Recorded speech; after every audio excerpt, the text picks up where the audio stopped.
I'm Shamsul Gori, and today I'm going to be breaking down design patterns for you. Let's start.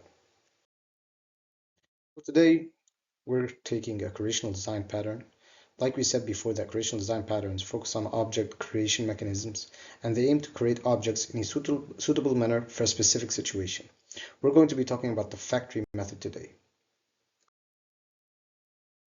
So what is the factory method pattern? The factory method pattern is a creational design pattern that provides an interface. This interface exists in the superclass, but each subclass of that superclass has a different version. Each one has an altered version, which creates the object in a specific way. So let's take a real case analogy to let it sink in more. So we're going to imagine we're in a coffee shop, and in this coffee shop, we can order a drink. The order a drink is the factory method, okay? And we have different products. We can order different drinks, like for example, tea, latte, cappuccino, and so on. All these are different types of drink. All these are different types of products.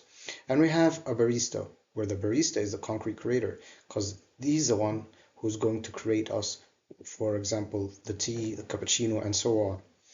So in this analogy, in the coffee shop, the order a drink is the factory method, and the concrete products is the different types of drinks, and the concrete creator is the different baristas. Each barista creates a different type of tea, a different type of drink, for example, without the user needing to know how the drink is made. He just calls the order a drink method. Okay, so let's imagine the problem here and what we're trying to solve.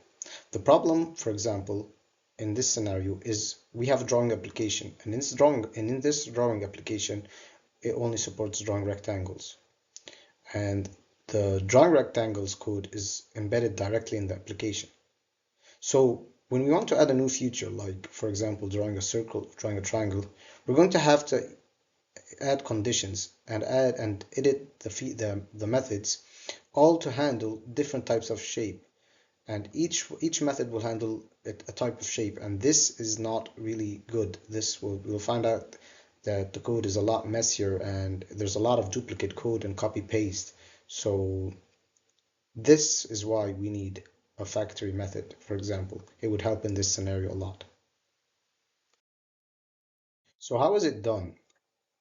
It's done using polymorphism, where we have, like we said, a parent class, and this parent class defines an interface, and each subclass implements this interface in its own way. So for example, we'll have shape as a parent class, and we'll have rectangle, circle, triangle, all implement draw in its own way. So that way, the draw function would draw the rectangle, would draw the circle, would draw the triangle, and the draw method is the interface in the parent class, and each subclass, which is rectangle, circle, and triangle, all have it implemented in its own way. And obviously this just gives us the flexibility we need instead of always copying and pasting code and making the code a lot messier and spaghetti, like you could say. Structure of factory method pattern. Like we said before, it provides an interface for creating object. That's its purpose. And it promotes loose coupling between creator and product. So the structure, first of all, we have the product, which is the thing we want to create, or the interface for the object created. The concrete product is what really implements the product interface.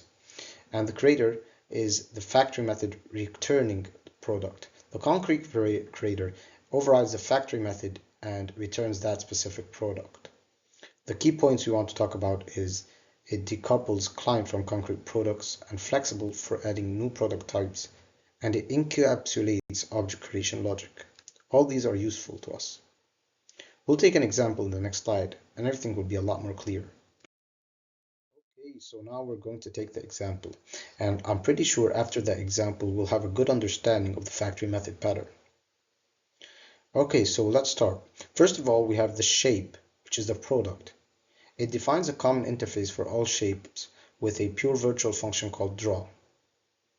Then we have the concrete shapes, like circle and rectangle, which implement the shape interface.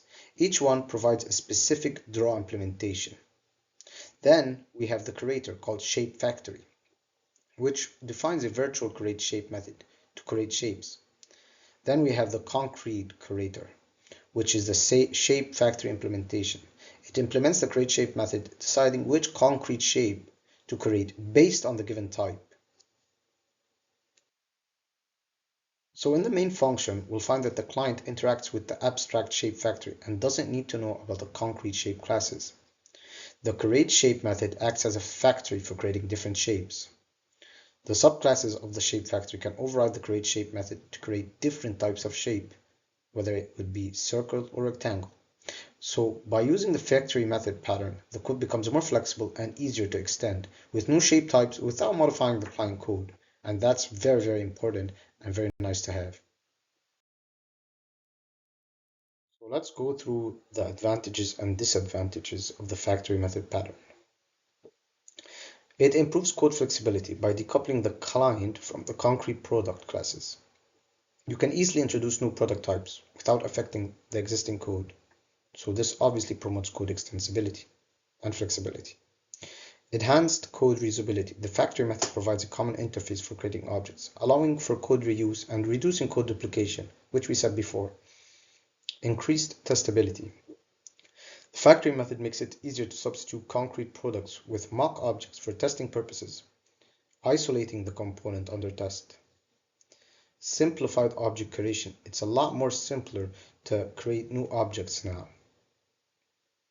Better maintainability, because we centralized object creation in the factory, so it became more easier to manage and modify the creation process without affecting the client code. So in essence, the factory method pattern promotes loose coupling, improves code organization, and enhances code flexibility overall and the maintainability of our application. The disadvantage, in my opinion, is the code may be more complicated since you need to introduce a lot of new subclasses to implement the pattern. So today we went through the factory method design pattern. Hopefully we'll be going through all the design patterns, and I hope you all learned something new today. Goodbye. That's it for now. Keep tuned to learn more on design patterns, as we're just getting started and it's going to get more interesting. I hope I was helpful today and you learned something new. If so, please let me know to make my day. Thank you and bye.